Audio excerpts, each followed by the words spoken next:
ਪੰਜਾਬ ਵਿੱਚ ਸਾਹਿਬ ਸ੍ਰੀ ਗੁਰੂ ਗ੍ਰੰਥ ਸਾਹਿਬ ਜੀ ਦੀ ਬੇਅਦਬੀ ਦੀਆਂ ਘਟਨਾਵਾਂ ਬਾਰੇ ਪਿਛਲੇ 5-6 ਸਾਲਾਂ ਤੋਂ ਕਾਫੀ ਸੰਘਰਸ਼ ਚੱਲ ਰਹੇ ਨੇ ਜਾਂ ਕਾਫੀ ਕੌਮ ਨੂੰ ਚੁਣੌਤੀਆਂ ਦਾ ਸਾਹਮਣਾ ਕਰਨਾ ਪਿਆ। 2015 ਵਿੱਚ ਕੁਝ ਗੁੰਡਿਆਂ ਨੇ ਸਾਹਿਬ ਸ੍ਰੀ ਗੁਰੂ ਗ੍ਰੰਥ ਸਾਹਿਬ ਜੀ ਦਾ ਇੱਕ ਸਰੂਪ ਹੈ ਜੋ ਚੋਰੀ ਕਰ ਲਿਆ ਸੀ ਅਤੇ ਉਹਨਾਂ ਨੂੰ ਕੌਮ ਨੂੰ ਚੁਣੌਤੀ ਦੇ ਕੇ ਪੋਸਟਰ ਲਾਏ ਗਏ ਸੀ ਕਿ ਗੁਰੂ ਸਾਹਿਬ ਸਾਡੇ ਕਬਜ਼ੇ ਵਿੱਚ ਹੈ, ਜੇ ਕਿਸੇ ਵਿੱਚ ਹਿੰਮਤ ਹੈ ਤਾਂ ਉਹ ਛੁਡਾ ਕੇ ਦਿਖਾ ਲਵੇ। ਉਹ ਤੋਂ ਬਾਅਦ ਸਿੱਖ ਪੰਥ ਵੱਲੋਂ ਸੰਘਰਸ਼ ਕੀਤਾ ਗਿਆ, ਧਰਨੇ ਲਾਏ ਗਏ, ਰੋਸ ਮੁਜ਼ਾਹਰੇ ਹੋਏ ਅਤੇ ਕੁਛ ਦਿਨਾਂ ਬਾਅਦ ਹੀ ਸ਼੍ਰੀ ਗੁਰੂ ਗ੍ਰੰਥ ਸਾਹਿਬ ਜੀ ਦੇ ਅੰਗ ਸੀ ਜਿਹੜੇ ਉਹ ਗਲੀਆਂ ਵਿੱਚ ਖਿਲਾਰ ਦਿੱਤੇ ਗਏ ਅਤੇ ਆਪਣੀ ਦਹਿਸ਼ਤ ਪਾਉਣ ਦਾ ਯਤਨ ਕੀਤਾ ਗਿਆ। ਸੋ ਉਹਨਾਂ ਦੇ ਖਿਲਾਫ ਜਦੋਂ ਆਵਾਜ਼ ਉਠਾਈ ਗਈ ਤਾਂ ਅਕਾਲੀ ਸਰਕਾਰ ਦੇ ਪੁਲਿਸ ਅਫਸਰਾਂ ਨੇ ਪਿੱਛੋਂ ਆਈਆਂ ਹਦਾਇਤਾਂ ਅਨੁਸਾਰ ਕੁਛ ਲੋਕਾਂ 'ਤੇ ਗੋਲੀਆਂ ਚਲਾਈਆਂ, ਬਹੁਤ ਸਾਰੇ ਲੋਕਾਂ 'ਤੇ ਗੋਲੀਆਂ ਚਲਾਈਆਂ। ਉਹਦੇ ਵਿੱਚੋਂ 2 ਸਿੰਘ ਸੀ ਜਿਹੜੇ ਸ਼ਹੀਦ ਹੋਏ ਅਤੇ ਬਹੁਤ ਸਾਰੇ ਜ਼ਖਮੀ ਹੋਏ। ਪਰ ਦਰਦਨਾਕ ਹਾਲਤ ਇਹ ਹੈਗੀ ਵੀ ਅੱਜ ਤੱਕ ਵੀ ਉਸ ਕੇਸ ਵਿੱਚ ਕਿਸੇ ਨੂੰ ਇਨਸਾਫ ਨਹੀਂ ਮਿਲਿਆ। ਸੋ ਉਸ ਵੇਲੇ ਦੇ ਜਿਹੜੇ ਮੁੱਖ ਮੰਤਰੀ ਸੀ ਉਹ ਤੋਂ ਬਾਅਦ ਲਗਾਤਾਰ ਬੇਅਦਬੀਆਂ ਹੋਈਆਂ। ਸੋ ਕਿਤੇ ਨਾ ਕਿਤੇ ਹਰ ਰੋਜ਼ ਗੁਰੂ ਸਾਹਿਬ ਦੇ ਗੁਟਕਾ ਸਾਹਿਬ ਜਾਂ ਅੰਗ ਸੀ ਜਿਹੜੇ ਉਹ ਖਿਲਰੇ ਹੋਏ ਮਿਲਦੇ ਸੀ।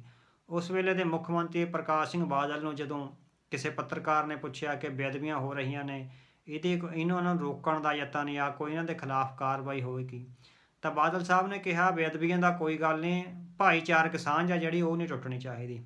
ਭਾਵ ਅਕਾਲੀ ਦਲ ਨੂੰ ਜਿਹੜੀ ਹਿੰਦੂ ਵੋਟ ਪੈਂਦੀ ਆ ਉਹ ਖਤਮ ਨਹੀਂ ਹੋਣੀ ਚਾਹੀਦੀ, ਬੇਅਦਬੀਆਂ ਦਾ ਐਡਾ ਕੋਈ ਜ਼ਰੂਰੀ ਗੱਲ ਨਹੀਂ ਹੈ। ਸੋ ਇਹਦਾ ਜਿਹੜਾ ਅਸਿੱਧਾ ਸੰਕੇਤ ਸੀ ਉਹ ਇਹ ਸੀ। ਇਸ ਦੇ ਨਾਲ ਹੀ ਇਹ ਤਾਂ ਚਲੋ ਦੁਸ਼ਮਣਾਂ ਵੱਲੋਂ ਕੀਤਾ ਗਿਆ ਵਾਰ ਸੀ, ਜਿਹੜਾ ਸਿੱਖ ਪੰਥ ਨੇ ਸਿਹਾ ਆਇਆ ਉਹਦਾ ਟਾਕਰਾ ਕੀਤਾ। ਇੱਕ ਸਿੱਖ ਪੰਥ ਦੇ ਹਲਕਿਆਂ ਵਿੱਚ ਇਹ ਗੱਲ ਇਹ ਚੱਲ ਰਹੀ ਹੈ ਵੀ ਆਪਣਿਆਂ ਵੱਲੋਂ ਹੀ ਸ਼੍ਰੀ ਗੁਰੂ ਗ੍ਰੰਥ ਸਾਹਿਬ ਦੀਆਂ ਬੀੜਾਂ ਨੂੰ ਗਾਇਬ ਕਰਨ ਦੇ, ਪੁਰਾਤਨ ਬੀੜਾਂ ਨੂੰ ਗਾਇਬ ਕਰਨ ਦੇ ਜਿਹੜੇ ਯਤਨ ਆ ਉਹ ਲਗਾਤਾਰ ਹੋ ਰਹੇ ਨੇ। ਕੁਛ ਲੋਕ ਨੇ ਜਿਹੜੇ ਗੁਰੂ ਗ੍ਰੰਥ ਸਾਹਿਬ ਦਾ ਸਤਿਕਾਰ ਕਰਨ ਦਾ ਦਾਅਵਾ ਕਰਦੇ ਨੇ, ਉਹ ਕੁਛ 10, 15, 20 ਦੀ ਗਿਣਤੀ ਵਿੱਚ ਇਕੱਠੇ ਹੋ ਕੇ ਉਹ ਇਕੱਲੇ ਕਹਿ ਰਹੇ ਸਿੱਖਾਂ ਦੀ ਕੁੱਟਮਾਰ ਕਰਦੇ ਨੇ, ਜਾਂ ਜਿਹੜੇ ਗੁਰਬਾਣੀ ਦਾ ਜਾਪ ਕਰਨ ਵਾਲੇ ਪਾਠੀ ਸਿੰਘ ਨੇ ਗਰੀਬ ਘਰਾਂ ਦੇ ਜਾਂ ਦਲਿਤ ਪਰਿਵਾਰਾਂ 'ਚੋਂ ਜਾਂ ਗਰੀਬ ਪਰਿਵਾਰਾਂ 'ਚੋਂ ਜਿਹੜੇ ਸਿੰਘ ਗੁਰੂ ਸਾਹਿਬ ਦੇ ਸਿੱਖਿਆ ਨਾਲ ਜਾਂ ਉਸ ਪਰੰਪਰਾ ਨਾਲ ਜੁੜੇ ਹੋਏ ਨੇ, ਜਿਹੜੇ ਪਾਠੀ ਸਿੰਘਾਂ ਦੀ ਪਰੰਪਰਾ, ਉਹਨਾਂ ਦੀ ਕੁੱਟਮਾਰ ਦੀਆਂ ਵੀਡੀਓਜ਼ ਆਪਾਂ ਕਈ ਥਾਵਾਂ 'ਤੇ ਦੇਖੀਆਂ ਆਈਆਂ ਨੇ। ਸੋ ਵੱਡੀ ਗੱਲ ਹੈ ਵੀ ਇਹ ਨਿਹੱਥੇ ਅਤੇ ਗਰੀਬ ਲੋਕਾਂ ਦੀ ਹੀ ਕਟਾਈ ਹੀ ਕਰਦੇ ਨੇ। ਜਿੱਥੇ ਇਹਨਾਂ ਦੇ ਸਾਹਮਣੇ ਕੋਈ ਡੰਡਾ ਲੈ ਕੇ ਖੜ੍ਹਦਾ ਹੈ ਤਾਂ ਉੱਥੋਂ ਭੱਜ ਜਾਂਦੇ ਨੇ। ਸੋ ਇਹ ਸਿੱਖ ਕੌਮ ਦੇ ਨਵੇਂ ਯੋਧੇ ਆ ਜਿਹੜੇ, ਸੋ ਇਹ ਚੁਣੌਤੀ ਦਾ ਟਾਕਰਾ ਨਹੀਂ ਕਰਦੇ, ਬਲਕਿ ਸਿਰਫ ਨਿਹੱਥਿਆਂ 'ਤੇ, ਨਿਤਾਣਿਆਂ 'ਤੇ, ਗਰੀਬਾਂ 'ਤੇ ਔਰ ਅਸਹਾय ਲੋਕਾਂ 'ਤੇ ਵਾਰ ਕਰਦੇ ਨੇ ਅਤੇ ਇੱਕ ਤਰ੍ਹਾਂ ਨਾਲ ਉਸ ਮਾਰ ਕਟਾਈ ਵਿੱਚੋਂ ਖੁਸ਼ੀਆਂ ਹਾਸਲ ਕਰਦੇ ਨੇ। ਸੋ ਉਹਦੇ ਨਜ਼ਾਰੇ ਲੈਂਦੇ ਨੇ। ਸੋ ਉਹਦੇ 'ਤੇ ਮਾਣ ਮਹਿਸੂਸ ਕਰਦੇ ਨੇ। ਸੋ ਇਹ ਨਵੀਂ ਕਿਸਮ ਦਾ ਜਿਹੜਾ ਬਹਾਦਰਾਂ ਦਾ ਸਰੂਪ ਆ ਸਿੱਖ ਕੌਮ ਵਿੱਚ ਪੈਦਾ ਹੋ ਰਿਹਾ ਹੈ। ਸੋ ਦੂਜੀ ਗੱਲ ਜਿਹੜਾ ਨੁਕਸਾਨ ਉਹ ਕਰ ਰਹੇ ਨੇ ਉਹ ਇਹ ਕਰ ਰਹੇ ਨੇ ਕਿ ਸ਼੍ਰੀ ਗੁਰੂ ਗ੍ਰੰਥ ਸਾਹਿਬ ਜੀ ਦੀਆਂ ਪੁਰਾਤਨ ਬੀੜਾਂ ਨੇ ਜਿਹੜੀਆਂ ਉਹਨਾਂ ਨੂੰ ਗਾਇਬ ਕੀਤਾ ਜਾ ਰਿਹਾ ਹੈ ਕਿਸੇ ਸਾਜ਼ਿਸ਼ ਤਹਿਤ। ਸਾਨੂੰ ਇਸ ਤਰ੍ਹਾਂ ਲੱਗ ਰਿਹਾ ਵੀ ਕਿਸੇ ਸਾਜ਼ਿਸ਼ ਤਹਿਤ ਕੋਈ ਵੱਡੀ ਧਿਰ ਇਸ ਕਾਰਵਾਈ ਦੇ ਪਿੱਛੇ ਹੈ। ਸਾਡੇ ਇਹ ਜਿਹੜੇ ਗੁਰਸਿੱਖ ਵੀਰ ਨੇ ਸਤਿਕਾਰ ਦੇ ਨਾਂ 'ਤੇ ਕੰਮ ਕਰ ਰਹੇ, ਇਹ ਕਿਸੇ ਸਾਜ਼ਿਸ਼ ਦਾ ਸ਼ਿਕਾਰ ਹੋ ਰਹੇ ਨੇ। ਇਹ ਆਪ ਸਾਜ਼ਿਸ਼ ਕਰਤਾ ਨਹੀਂ ਹਨ, ਪਰ ਕਿਸੇ ਸਾਜ਼ਿਸ਼ ਦਾ, ਵੱਡੀ ਸਾਜ਼ਿਸ਼ ਦੇ ਇਹ ਆਪ ਸ਼ਿਕਾਰ ਹੋ ਰਹੇ ਹਨ। ਸੋ ਇਸੇ ਕਰਕੇ ਉਹ ਸ਼੍ਰੀ ਗੁਰੂ ਗ੍ਰੰਥ ਸਾਹਿਬ ਜੀ ਦੀਆਂ ਪੁਰਾਤਨ ਬੀੜਾਂ ਨੂੰ ਚੁੱਕ ਕੇ ਗਾਇਬ ਕਰ ਰਹੇ ਹਨ। ਇੱਕ ਸਰੂਪ ਬਾਰੇ ਤਾਂ ਪਿਛਲੇ ਦਿਨੀ ਟਾਂਡੇ ਦੇ ਲਾਗਿਓਂ ਕਿਸੇ ਬਜ਼ੁਰਗ ਜੋ ਪ੍ਰਿੰਸੀਪਲ ਸੀ ਖਾਲਸਾ ਕਾਲਜ ਦੇ, ਉਹਨਾਂ ਦੇ ਘਰੋਂ ਚੁੱਕ ਕੇ ਲੈ ਕੇ ਉਹ ਗਾਇਬ ਕਰ ਦਿੱਤੀ ਗਈ ਹੈ। ਉਹਦਾ ਕਾਫੀ ਰੌਲਾ ਪਿਆ ਹੈ, ਮੀਡੀਆ ਵਿੱਚ ਉਹ ਗੱਲਾਂ ਆਈਆਂ ਨੇ। ਇਸ ਸੰਦਰਭ ਵਿੱਚ ਸ਼੍ਰੀ ਅਕਾਲ ਤਖਤ ਸਾਹਿਬ ਦੇ ਜਥੇਦਾਰ ਗਿਆਨੀ ਹਰਪ੍ਰੀਤ ਸਿੰਘ ਜੀ ਨੇ ਇੱਕ ਤਿੱਖਾ ਬਿਆਨ ਜਾਰੀ ਕੀਤਾ ਹੈ ਕਿ ਕਿਸੇ ਨੂੰ ਵੀ ਸ਼੍ਰੀ ਅਕਾਲ ਤਖਤ ਸਾਹਿਬ ਵੱਲੋਂ ਇਸ ਤਰ੍ਹਾਂ ਦੀ ਜ਼ਿੰਮੇਵਾਰੀ ਨਹੀਂ ਲਾਈ ਗਈ ਕਿ ਉਹ ਆਪਣੇ ਤੌਰ 'ਤੇ ਆਪ ਹੁਦਰੀਆਂ ਕਰਕੇ ਸ਼੍ਰੀ ਗੁਰੂ ਗ੍ਰੰਥ ਸਾਹਿਬ ਜੀ ਦੀਆਂ ਬੀੜੀਆਂ ਲੋਕਾਂ ਦੇ ਘਰਾਂ ਵਿੱਚੋਂ ਚੁੱਕ ਕੇ ਲੈ ਜਾਵੇ। ਦੂਜੀ ਇੱਕ ਮਹੱਤਵਪੂਰਨ ਗੱਲ ਇਹ ਪਤਾ ਲੱਗੀ ਹੈ ਕਿ ਕੁਝ ਸਮਾਂ ਪਹਿਲਾਂ ਜਲੰਧਰ ਵਿੱਚੋਂ ਇੱਕ ਬਜ਼ੁਰਗ ਕੋਲੋਂ ਉਹ ਬੀੜ ਇਸੇ ਤਰ੍ਹਾਂ ਇਹਨਾਂ ਯੋਧਿਆਂ ਵੱਲੋਂ ਚੁੱਕ ਕੇ ਲਿਜਾਈ ਗਈ ਸੀ। ਦੱਸਿਆ ਜਾਂਦਾ ਹੈ ਕਿ ਉਹ ਬੀੜ ਉਸ ਬਜ਼ੁਰਗ ਦੇ ਜਿਹੜਾ ਪਰਿਵਾਰ ਸੀ ਉਹ 1947 ਵਿੱਚ ਪਾਕਿਸਤਾਨ ਵਾਲੇ ਪਾਸਿਓਂ ਬੜੇ ਸਤਿਕਾਰ ਨਾਲ ਇੰਨੀ ਵਰਦੀ ਅੱਗ ਵਿੱਚ ਉਹ ਗੁਰੂ ਸਾਹਿਬ ਦਾ ਸਰੂਪ ਆ ਜਿਹੜਾ ਪੁਰਾਤਨ ਸਰੂਪ ਉਹਨਾਂ ਨੂੰ ਲੈ ਕੇ ਆਏ ਸੀ। ਸੋ ਦੱਸਿਆ ਜਾਂਦਾ ਹੈ ਕਿ ਉਹਦੇ ਪਹਿਲੇ ਪੱਤਰੇ ਆ ਜਿਹੜੇ, ਕੁਛ ਪੱਤਰੇ ਉਹ ਸੋਨੇ ਦੀ ਸਿਆਹੀ ਨਾਲ ਲਿਖੇ ਹੋਏ ਸੀ ਅਤੇ ਉਹਦੇ ਮੁੱਖ ਬੰਦ ਆ ਜਿਹੜਾ ਉਹ ਵੀ ਸੋਨੇ ਦੀ ਸਿਆਹੀ ਨਾਲ ਲਿਖਿਆ ਹੋਇਆ ਸੀ ਅਤੇ ਉਹ ਬਹੁਤ ਹੀ ਪਰੰਪਰਾਗਤ ਅਤੇ ਪੁਰਾਤਨ ਬੀੜ ਸੀ ਜੋ ਕਿ ਸਿੱਖ ਪੰਥ ਦਾ ਇੱਕ ਇਤਿਹਾਸਕ ਵਿਰਸਾ ਅਤੇ ਮਾਣ ਸੀ, ਸਾਡੇ ਇਤਿਹਾਸ ਦਾ ਹਿੱਸਾ ਸੀ।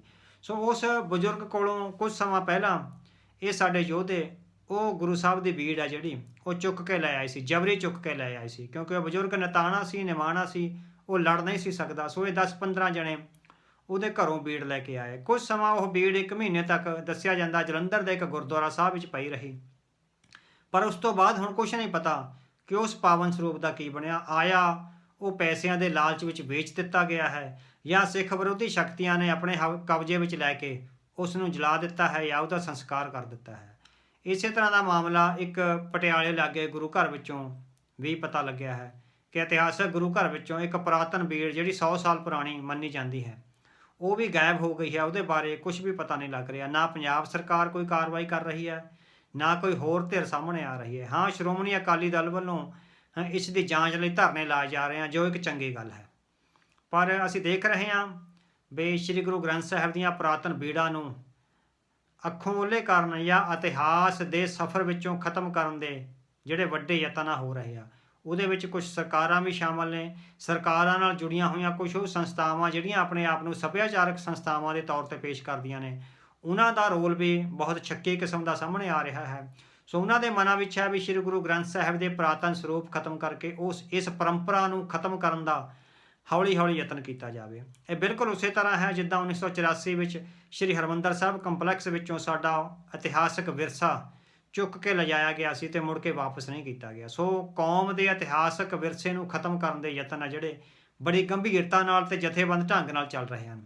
ਤੇ ਸਾਡੇ ਕੁਝ ਜਿਹੜੇ ਵੀਰ ਸ੍ਰੀ ਗੁਰੂ ਗ੍ਰੰਥ ਸਾਹਿਬ ਦਾ ਸਤਿਕਾਰ ਕਰਨ ਦਾ ਦਾਅਵਾ ਕਰਦੇ ਹਨ, ਉਹ ਅਸੀਂ ਸਮਝਦੇ ਹਾਂ ਕਿ ਇਸ ਕਾਰਵਾਈ ਵਿੱਚ ਅਚੇਤ ਤੌਰ 'ਤੇ ਹੀ ਸ਼ਾਮਲ ਹੋ ਰਹੇ ਹਨ। ਉਹਨਾਂ ਨੂੰ ਨਹੀਂ ਪਤਾ ਕਿ ਸਿੱਖ ਕੌਮ ਦੇ ਖਿਲਾਫ ਜਿਹੜੀ ਸਾਜ਼ਿਸ਼ ਰਚੀ ਜਾ ਰਹੀ ਹੈ, ਉਹਦੇ ਵਿੱਚ ਖਾਲਸਾ ਪੰਥ ਦਾ ਕਿੰਨਾ ਵੱਡਾ ਨੁਕਸਾਨ ਹੋ ਸਕਦਾ ਹੈ। ਸੋ ਅਚੇਤ ਤੌਰ 'ਤੇ ਹੀ ਉਸ ਕਾਰਵਾਈ ਵਿੱਚ ਸ਼ਾਮਲ ਹੋ ਰਹੇ ਹਨ।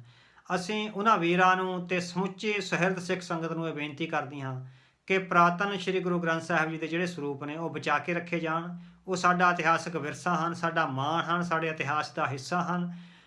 ਭਵਿੱਖ ਵਿੱਚ ਜਿਸ ਕਿਸਮ ਦੇ ਰਿਸਰਚ ਪ੍ਰੋਜੈਕਟ ਜਾਂ ਖੋਜ ਕਾਰਜ ਆ ਜਿਹੜੇ ਉਹ ਸਿੱਖ ਪੰਥ ਸੰਬੰਧੀ ਸ੍ਰੀ ਗੁਰੂ ਗ੍ਰੰਥ ਸਾਹਿਬ ਦੇ ਸਰੂਪਾਂ ਸੰਬੰਧੀ ਹੋ ਸਕਦੇ ਆ, ਉਹਨਾਂ ਲਈ ਉਹ ਬੀੜਾਂ ਤੇ ਉਹ ਸਰੂਪ ਬਹੁਤ ਲਾਹੇਵੰਦ ਆ। ਹੁਣ ਤਾਂ ਤਕਨੀਕੀ ਤੌਰ 'ਤੇ ਇੰਨਾ ਵੱਡਾ ਇਨਕਲਾਬ ਹੈਗਾ ਜਿਹੜਾ ਉਹ ਆ ਗਿਆ ਹੋਇਆ ਹੈ ਕਿ ਉਸ ਵਿੱਚ ਇਹਨਾਂ ਜਿਹੜੇ ਸਰੂਪ ਨੇ ਉਹਨਾਂ ਨੂੰ ਬਹੁਤ ਵਧੀਆ ਢੰਗ ਨਾਲ ਪ੍ਰੀਜ਼ਰਵ ਕੀਤਾ ਜਾ ਸਕਦਾ, ਉਹਨਾਂ ਦੀ ਸਾਂਭ ਸੰਭਾਲ ਕੀਤੀ ਜਾ ਸਕਦੀ ਹੈ। ਸੋ ਸਾਰੀ ਸਿੱਖ ਸੰਗਤ ਨੂੰ ਜਾਂ ਸਾਰੇ ਉਹਨਾਂ ਵੀਰਾਂ ਨੂੰ ਵੀ ਬੇਨਤੀ ਹੈ ਜਿਹੜੇ ਗੁਰੂ ਗ੍ਰੰਥ ਸਾਹਿਬ ਦਾ ਸਤਿਕਾਰ ਕਰਨ ਦਾ ਦਾਅਵਾ ਕਰਦੇ ਹਨ ਕਿ ਅਚੇਤ ਜਾਂ ਸੁਚੇਤ ਤੌਰ 'ਤੇ ਜਾਂ ਅਣਭੋਲਪਣੇ ਵਿੱਚ ਸਿੱਖ ਪੰਥ ਦੇ ਇਤਿਹਾਸ ਨੂੰ ਖਤਮ ਕਰਨ ਦਾ ਯਤਨ ਨਾ ਕਰੋ। ਇਹਦੇ ਖਾਲਸਾ ਪੰਥ ਦੇ ਭਵਿੱਖ ਲਈ ਬਹੁਤ ਹੀ ਨੁਕਸਾਨਦਾਇਕ ਸੱਟੇ ਸਾਹਮਣੇ ਆ ਸਕਦੇ ਆ। ਸਾਨੂੰ ਗੁਰੂ ਸਾਹਿਬ ਦੇ ਪੁਰਾਤਨ ਸਰੂਪ ਆ ਜਿਹੜੇ ਉਹ ਕਿਸੇ ਨੂੰ ਦੇਣੇ ਨਹੀਂ ਚਾਹੀਦੇ ਵੀ ਕੋਈ ਆਉਂਦੇ ਨੇ ਵੀ ਅਸੀਂ ਸੰਸਕਾਰ ਕਰ ਦਿੰਦੇ ਹਾਂ, ਬਿਰਧ ਬੀੜ ਹੋ ਗਈ ਆ। ਸੋ ਸਾਰੀਆਂ ਸਿੱਖ ਸੰਗਤਾਂ ਨੂੰ ਚਾਹੀਦਾ ਹੈ ਕਿ ਬਿਰਧ ਬੀੜਾਂ ਦਾ ਸੰਸਕਾਰ ਨਾ ਕੀਤਾ ਜਾਵੇ, ਉਹਨਾਂ ਨੂੰ ਸਾਂਭ ਕੇ ਰੱਖਿਆ ਜਾਵੇ।